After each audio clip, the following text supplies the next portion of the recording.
Guys, it's a special, special night tonight for Nancy and the campaign. That we have a special guest with us that came all the way from Hawaii. You might have seen her lately on the news. Let's welcome up the stage Tulsa Gabbard. Aloha! I mean, could you guys make me feel any more at home? Literally, you got the sunset, it's the golden hour, you even brought the dolphins out. I just came from South Dakota. A little different, just a little different. I'm so happy to be here with Nancy and for Nancy and joining all of you during these last final critical days before this election. I have been on the road since October 11th.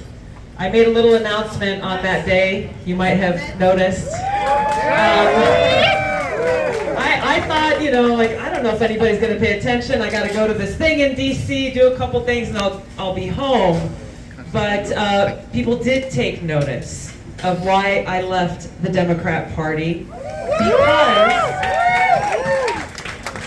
because there are so many Americans who feel the same way I do. I've been hearing from Democrats, independents, people from across the political spectrum, from all across the country saying, Tulsi, thank you for bringing voice to our frustrations and our anger and our disappointments at how the Democrat Party that I joined 20 years ago, that was the party of the people. It was the party of JFK. It was the party of Reverend Martin Luther King. The party that said, hey, you know what, even if we disagree on different issues, we're the big tent inclusive party that fights for the people, fights for peace, and fights for freedom. Today's party is standing for exactly the opposite of all those things. It is a party of, by, and for the elite. It is a party led by those trying to push these radical, woke policies on us in every way, in every aspect of our lives. And even more dangerous than that, you know, as they say, well, if you don't agree with us, then you don't deserve a voice. If we say that your views are misinformation, then we're going to work with Twitter and Facebook to censor you so that you cannot express those views that they deem unacceptable. We're going to tell you what is true and what is false. What's so dangerous about that is they can do this with the force of law behind them. And we're seeing how they are politicizing our public institutions, the Department of Justice, the FBI, the Domestic Terror Unit, and the Department of Homeland Security being sicked on parents who go to their Board of Education meetings just saying, hey, I'm not okay with what you're teaching my kid.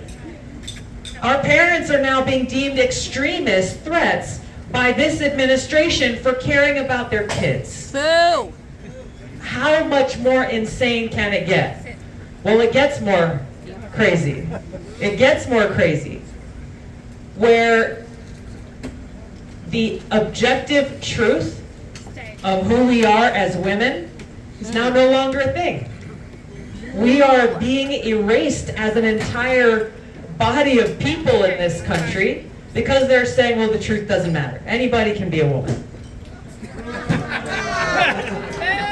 Can it get worse? Yes, it can get worse. It's now to the point where we have people saying, you know what? It's okay if you are a minor attracted person, AKA a pedophile. No. And if you say, well, no, like, that is not okay under the law, nor is it okay in our society, well, how dare you? How dare you pass judgment? I cannot even believe that we are in this place that we are right now as a country. I can't believe how bad things have gotten so quickly, just over the last 2 years. But that's why I'm here. That's why I'm here supporting Nancy.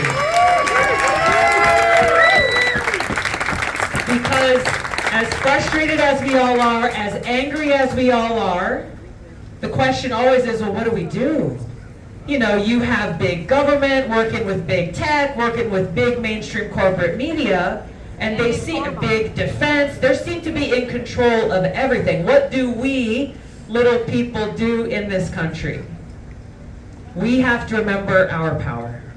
we have to remember that these people are only as powerful as we allow them to be. Because our founders told us, the Declaration of Independence says we the people. That's right.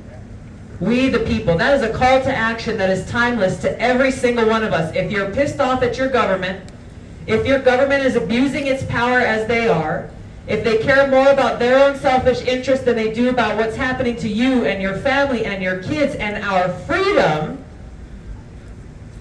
do something about it.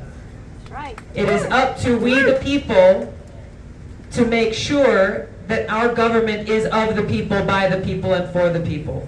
And if they're not, kick them out.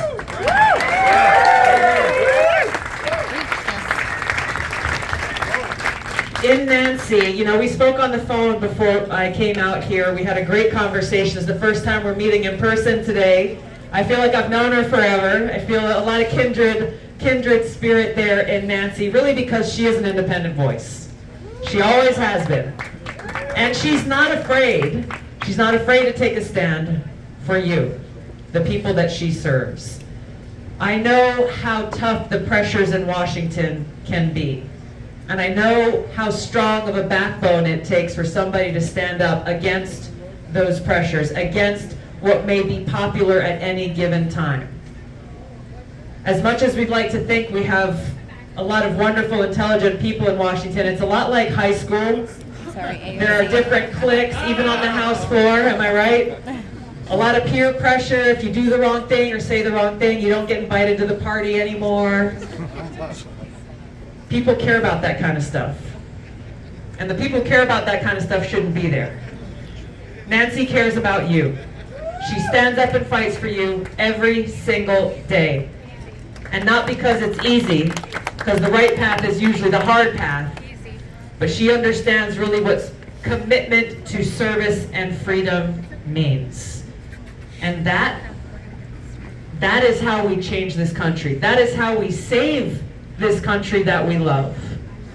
I am almost 20 years serving in the Army, National Guard, and Reserves, and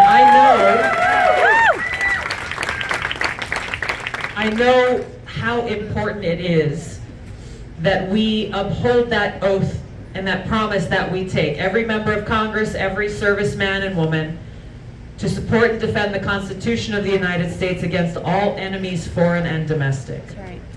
Those are not empty words. It's not an empty promise. There's a reason why we take that oath. And right now, the threat to our freedom is coming from within. The call to action, the responsibility that every one of us has, if we love this country, is we have to be the ones to save it. And the way that we do that is, yes, go and make sure you cast your vote, either early vote or on election day.